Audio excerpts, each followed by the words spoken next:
Alvarado headquarters, and the morning show streams to Facebook and YouTube. It's brought to you by Peterson Insurance, your Pekin Insurance agent in Clinton.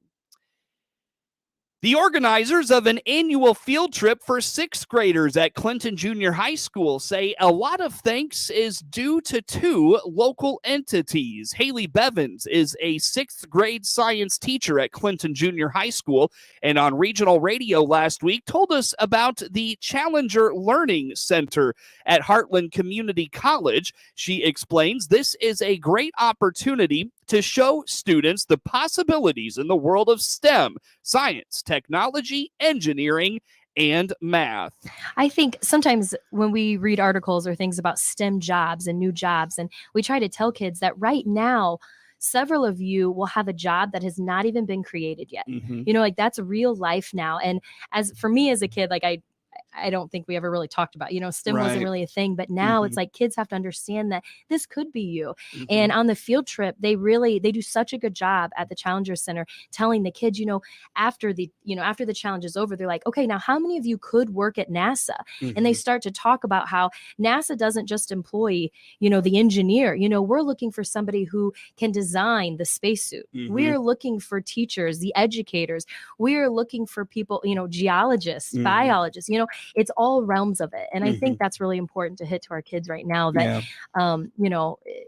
it's endless possibilities right now. And you don't have to be stuck in one thing. And it's okay to have all these different likes and interests. And we use these Science World magazines in class that talk about all these every week. It's like STEM jobs. And they're like, I didn't realize that was considered a STEM job, something different. A principal, Jim Peck, says the Clinton Community Education Foundation and ADM have been huge supporters of the school's effort to make this a yearly field trip.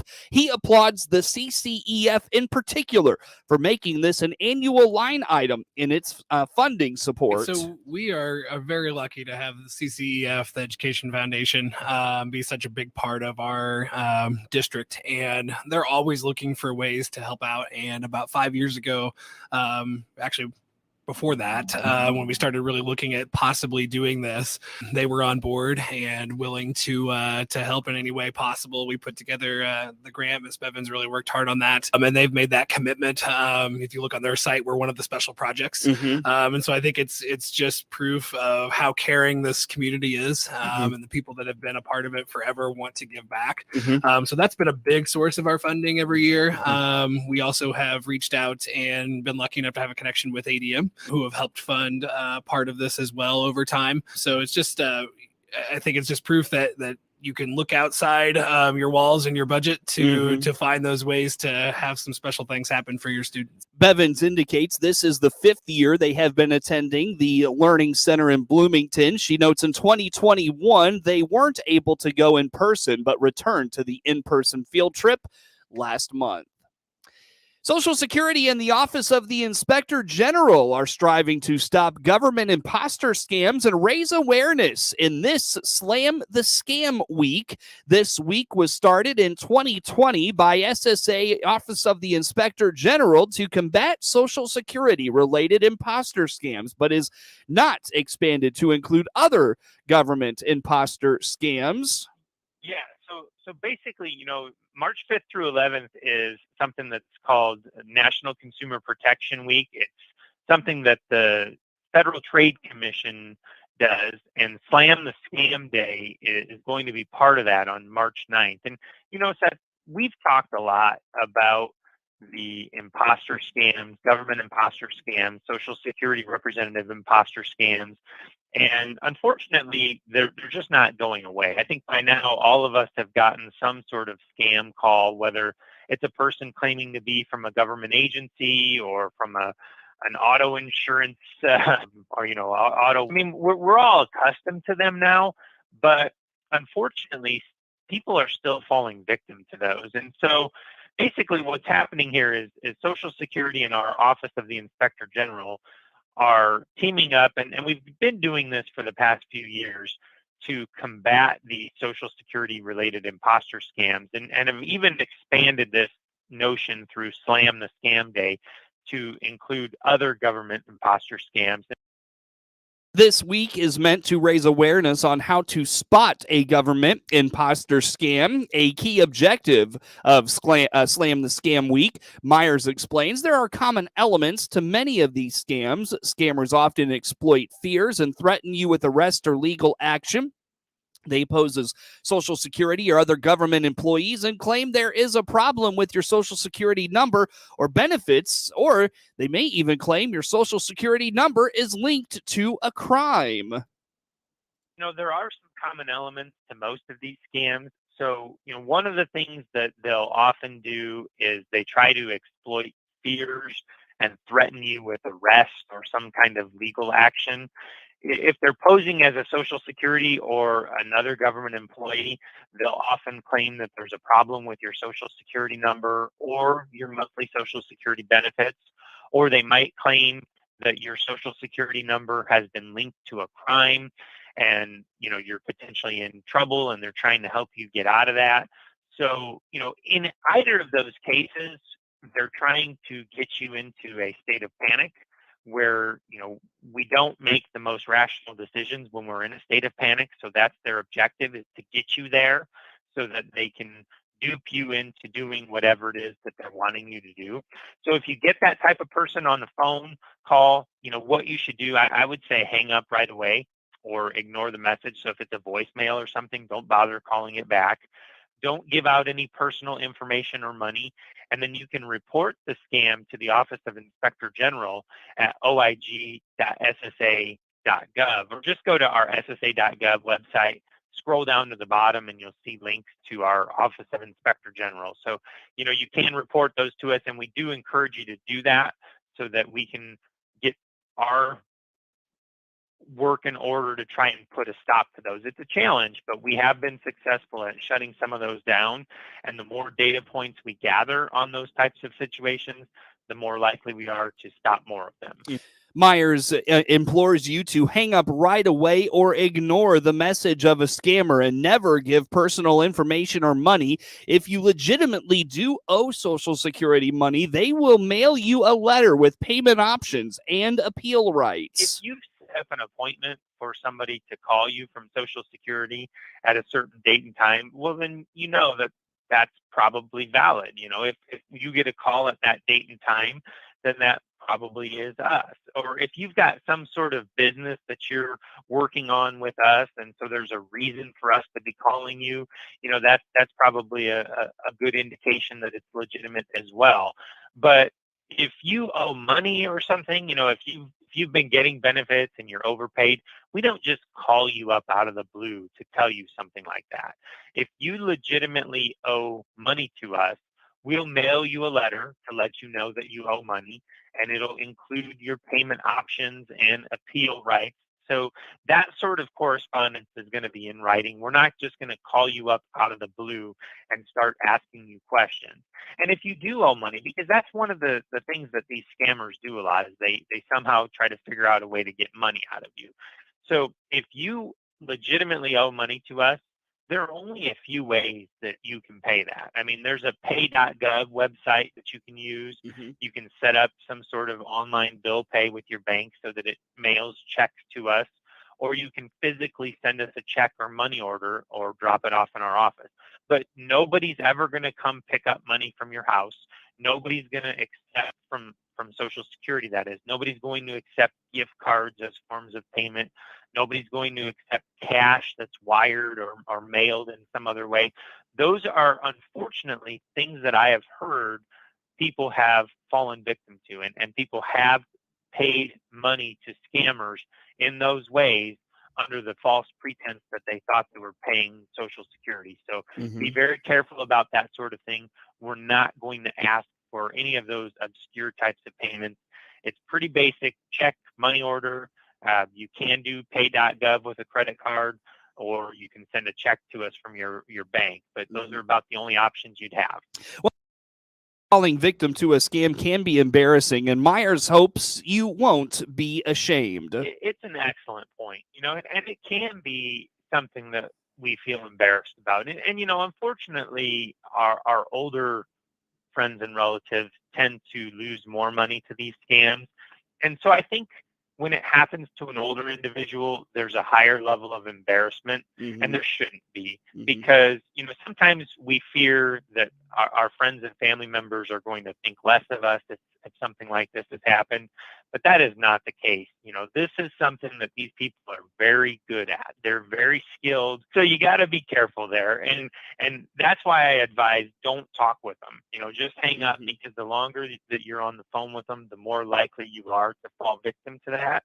So if it does happen, it is nothing to be embarrassed about. It is nothing to be ashamed about. And sometimes that is, even if it's a little bit of a longer con on the scam, sometimes they even prey on that because they get you to not tell your friends or family members. So Mm. don't be afraid to talk to people about it in your life, because they might help you figure out that something's not quite right. Again, to report a scam, visit oig.ssa.gov or ssa.gov/scam for more information.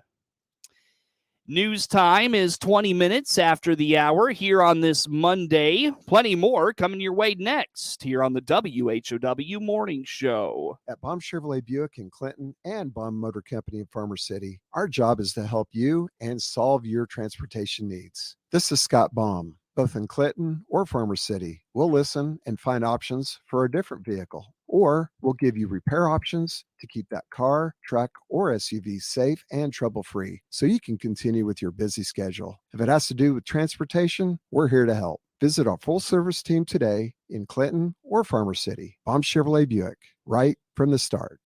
21 minutes after the hour here on this Monday morning. Again, I'm Seth Lawrence with you folks today for this expanded local newscast.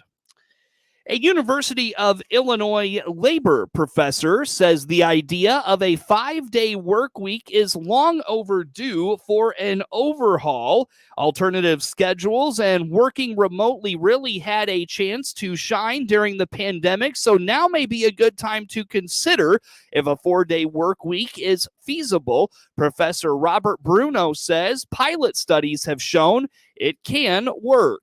The evidence is that overwhelmingly, when you shorten that work week and maybe you shorten those hours and you maintain the same level of pay, you get greater outcomes. So I just think we're starting to see what's always been true. And it's just a question of, are we going to embrace it? Bruno adds, the key is dismissing the notion that more days and hours on the job equals getting more done. It's just this sort of dirty little secret that you never really had to be at work 5 days. It isn't even clear that you have to be at work 8 hours a day. There's some experimentation around a 5-hour day, particularly folks doing a lot of engineering work or technical work or design work. Bruno says allowing employees to have time for a healthy work-life balance can lower the risk of burnout and worker dissatisfaction. He notes that a shorter work week may be difficult in some industries, but that changes could be made, such as holding school year-round, but only Monday through Thursday. Free test prep for college students. That's an idea introduced at the state capitol. Chicago Representative LaShawn Ford wants state public colleges and universities to provide test preparation for exams like the GMAT or grad school and the LSAT for law school at no cost to students. He says this will help ease nerves and improve test scores. And we know that these tests actually have some barriers for minority students because their studies have shown that they're biased. And so what we believe is that when students have the ability to prepare for it, it tears down those barriers of bias. Ford says this will help more students pursue lucrative careers. Research has shown that traditionally, under-resourced students have been locked out of opportunities because of poor or non-existing preparation for critical graduate school and professional licensing exams. Ford isn't sure yet how much this will cost the state of Illinois.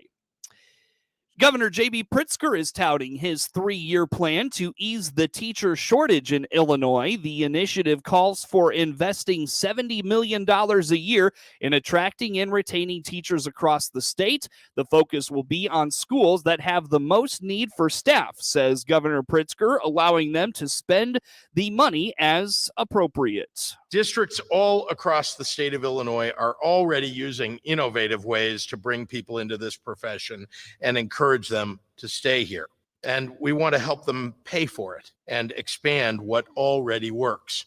He is asking the legislature to approve funding for the program in the new state budget. Whether that's enhancing immediate incentives like signing bonuses or housing stipends or tuition assistance for further certifications and degrees, or reducing attrition through instructional coaching and cultural supports. Governor Pritzker says the goal is to entice more people to the profession and make sure there are enough great teachers in every classroom. Farmers can be paid for a guarantee that their farms never become subdivisions or factory sites and for flood-prone land being turned into wetlands. Assistant State Conservationist Paula Higson says the U.S. Department of Ag will pay thousands of dollars per acre for an easement. In terms of development or anything like that, they're not going to be able to do that with the land, but they are still the owners. They would be able to sell it if they wanted to. Oftentimes people are interested in buying this type of property for leasing out for hunting, that kind of thing. They can even hunt it themselves, enjoy it for recreation. The program's purpose is to preserve farmland against urban sprawl and recreate wetlands for migrating waterfowl. The easement prices range from $3,150 per acre for wetland easements in southern Illinois to $7,560 for cropland easements in the Chicago region. Hingson says interested property owners with at least 20 acres can contact the nearest USDA office. With hopes of a new farm bill that can be approved and signed into law this year, various ag organizations are putting together their list of priorities for the legislation. Rod Bain reports.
News time is 28 minutes after the hour here on this Monday morning. Coverage of news is brought to you by Baum Chevrolet Buick in Clinton, your Silverado headquarters.